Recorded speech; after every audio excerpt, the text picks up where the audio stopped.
आणि माझ्या बालमित्रांनो, तुम्हाला माहीतच आहे की आज सावित्रीबाई फुले यांची जयंती आहे. प्रथम थोर सावित्रीबाईंना माझे विनम्र अभिनंदन. मी आज तुम्हाला त्यांच्या जीवनात घडलेला एक प्रसंग सांगणार आहे. तो तुम्ही शांततेने ऐकावा ही माझी नम्र विनंती. एकदा काय झाले, ज्योतिबाराव विचारात दंग झाले.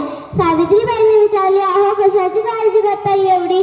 ज्योतिबाराव म्हणाले, हे बघ, आपण बुधवार पेठेत शाळा सुरू केली आहे.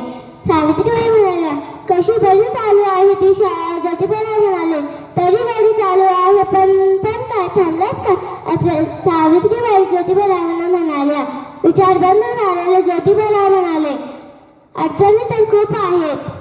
सावित्रीबाई बोलल्या, मला त्या निवडता येण्यासारखे आहेत का? मी काही करू शकते का?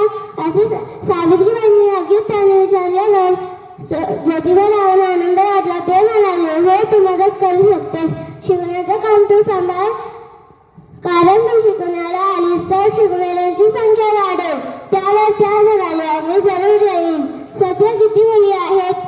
ज्योतिबाराव म्हणाले, आहे ना 6,000. ज्योतिबारावांना धीर सावित्रीबाई म्हणाल्या, आपण चांगलं शिकवली तर मुली हळूहळू येतील. बुधवार पेठेतील या शाळेत सावित्रीबाई शिकवायला जाऊ लागल्या.